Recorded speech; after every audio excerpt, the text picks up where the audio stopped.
ओम तत्सत। चलिए, पितामह के मुंह से एक और कथा सुने। प्राणियों के संसार से कथाएं। यह कथा भागवत में है, श्रीमद् भागवत में, और इसमें प्राणियों की उपमा लेकर एक बहुत सुंदर गहरा आध्यात्मिक एक बोध इसमें दिया जा रहा है।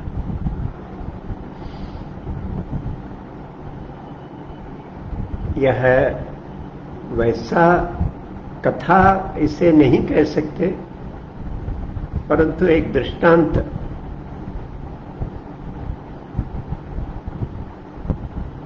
एक चूहा कैसा पकड़ा जाता है, उसके लिए कोई प्रिय वस्तु, खाद्य वस्तु, कोई वड़ा, भजी, एक घोंसला के अंदर, एक पिंजरा के अंदर रखा जाता लटकाते हुए, और उसके सुगंध इस चूहे को उस पिंजरे की ओर लेकर आता,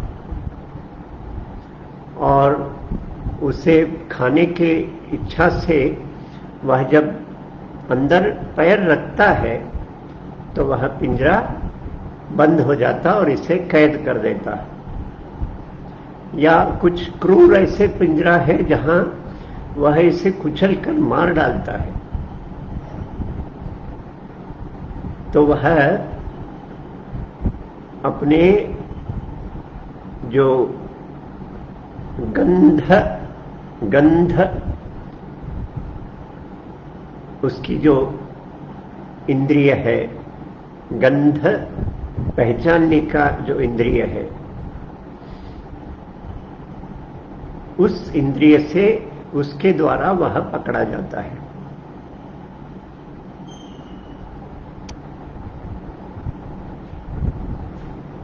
जो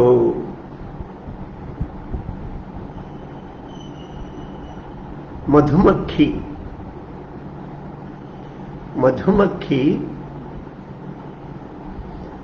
उसकी तो इतनी शक्ति है, उसके जो कांटे हैं उसमें इतना सामर्थ्य है कि वह लकड़ी में छेद गिरा सकता, लकड़ी को छिद्रित करा सकता, परंतु वह अपने यह जो ग्रहणन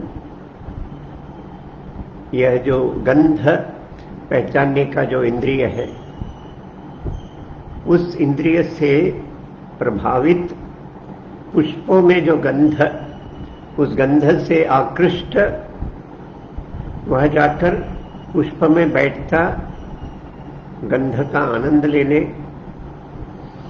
और पुष्प के पंखुड़ियां बंद हो जाते, जिसमें इतना सामर्थ्य है कि लकड़ी को छेद गिरा दे, वह इस मृदु पुष्प के जो पंखुड़ी है उसे छेद कर बाहर आने में असमर्थ हो जाता। वह उसकी जो गंध की नशा पूर्ण रूप से उसके सामर्थ्य को ढक देता, और वह पुष्प में ही कैद हो जाता। आगे जाकर पुष्प जब फल बनता, उस फल में अपना पूर्ण जीवन उस फल में ही कैद रहकर वो बिता देता। पुनः यह जो मधुमक्खी है, वह भी अपने यह जो ग्रहणन शक्ति है, ग्रहण शक्ति, गंध का जो इंद्रिय है, इससे वह फंसा, इसके कारण फंसा और अपना जीवन खोया। यह जिह्वा, मछली कैसे पकड़ी जाती है? एक छोटा सा उसके लिए कीड़ा, जो उसका भोजन है, वह कीड़ा किसी कांटे में फंसाकर वह कीड़ा लटकाया जाता है पानी में। मछली उस कीड़े को देखती है। कीड़े को खाने की लालसा वह इतने प्रबल हो जाती कि उसके आंखें बंद हो जाते। लटकते हुए वह धागा देखती नहीं, वह जो कांटा है जो इस कीड़े को फंसा के रखा है वह देखती नहीं। कीड़ा हलचल नहीं कर रहा यह देखती नहीं, बस उस पर लपक जाती और उस कीड़े को अपने मुंह में लेती। साथ में वह कांटा भी मुंह में जाता और कांटा इसके मुंह में फंसकर उस मछली को फंसा देता। तो अपने जो जिह्वा, अश्नन, जो रुचि के जो इंद्रिय है, उसके कारण वह मछली फंस जाती। हम कई प्राणियों को जो पकड़ते हैं, इस प्रकार के जिह्वा के कुछ उसके लिए भोज्य ऐसा कोई पदार्थ दिखाकर ही पकड़ते हैं।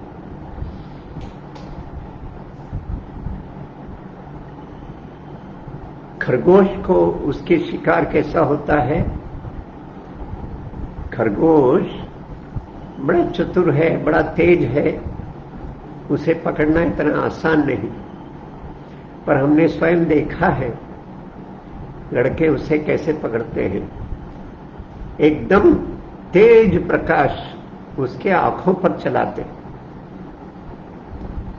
और उस तेज प्रकाश को उस पे आंखें इतने फंस जाते हैं इस खरगोश के, वह और कुछ नहीं देखता, मानो वह इस प्रकाश से मोहित हो जाता और पीछे से कोई आहट किए बिना, कोई शब्द किए उठाए बिना चुपचाप कोई आता है और उसके कान पकड़ देता, उसे पकड़ लेता और उसे काट के खाना है या उसको बेचना है। तो उसके जो आंखें हैं, दृश्य का आकर्षण, वह उस खरगोश को फंसा देता है।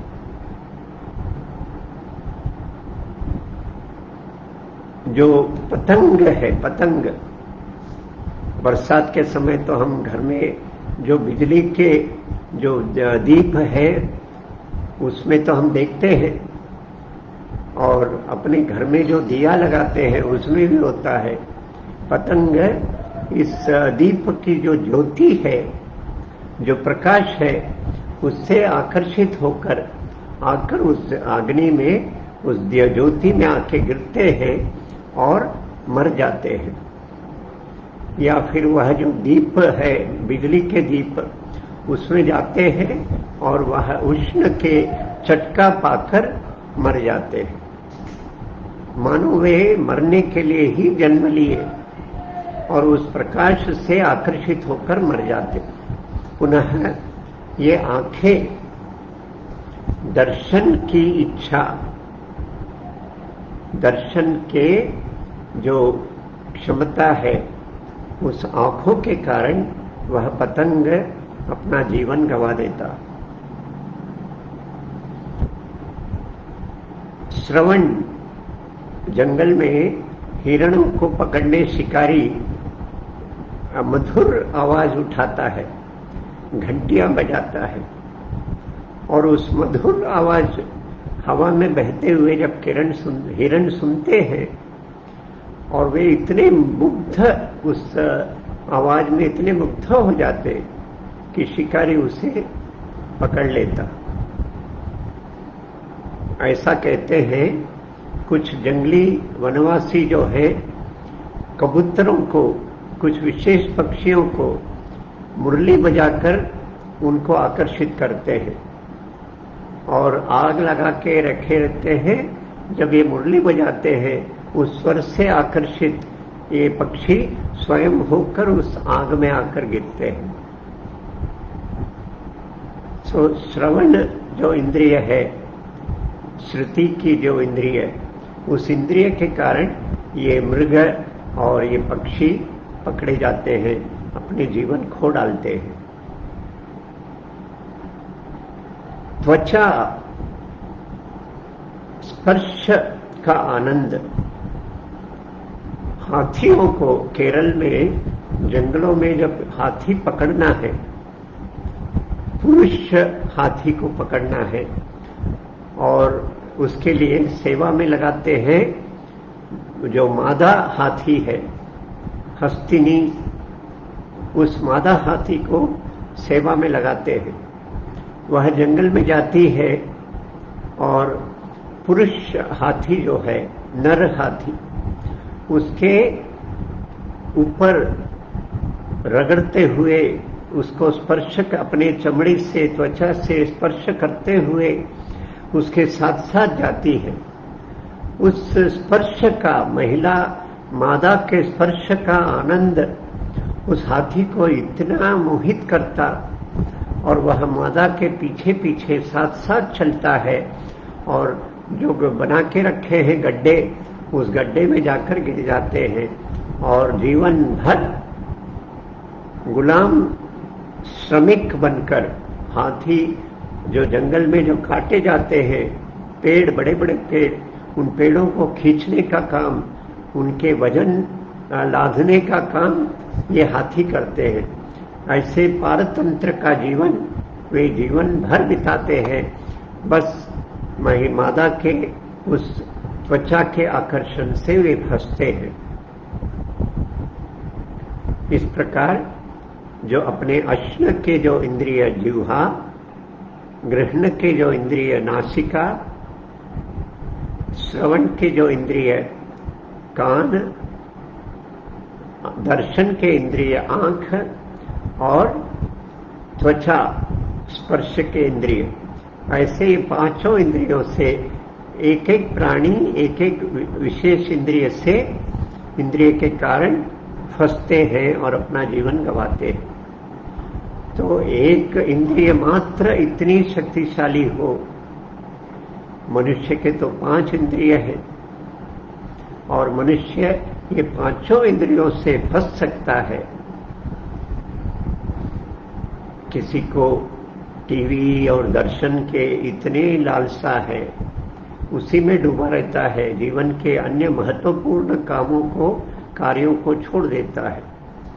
किसी को श्रवण के इतने पारतंत्र है, श्रवण में आजकल तो वो कान में लगा देते हैं और मुंह में एक च्युइंगम लेते हैं और दिन भर कान में ढक ढक ढक ढक, वह संगीत के बड़े प्रेमी नहीं, परंतु बस सुनते ही रहते हैं, गाड़ी चलाते हुए समय सुनते हैं, तो अपने प्राण तक गवा देते हैं।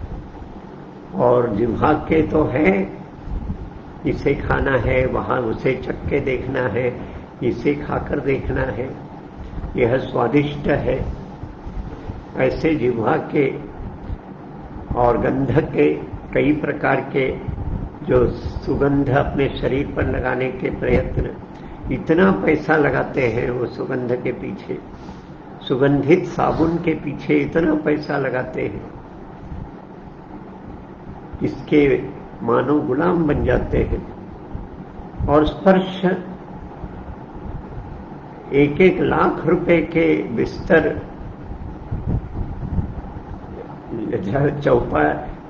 चारपाई में जब सो सकते हैं, चटाई पर सो सकते हैं, कंकड़ पर सोते हुए मनुष्यों को देखा है। और अपने सुख के लिए, त्वचा के सुख के लिए बिस्तर, बड़े कीमती बिस्तर, और फिर वेश्यागमन और बाकी सभी प्रकार के। तो इन पांचों इंद्रियों के मनुष्य इनके वश में जा सकता है और इनके कारण अपना जीवन गंवा सकता है। यह उपमा के द्वारा, प्राणी संसार के उपमा के द्वारा यह विषय श्रीमद् भागवत में 12वें स्कंध में यह एक प्रसंग, एक कथा। तो आज हम इस कथा को यहाँ समाप्त करें और कल पुनः प्राणियों के संसार के अन्य एक कथा के साथ हम भेंट करें। ओम तत्सत।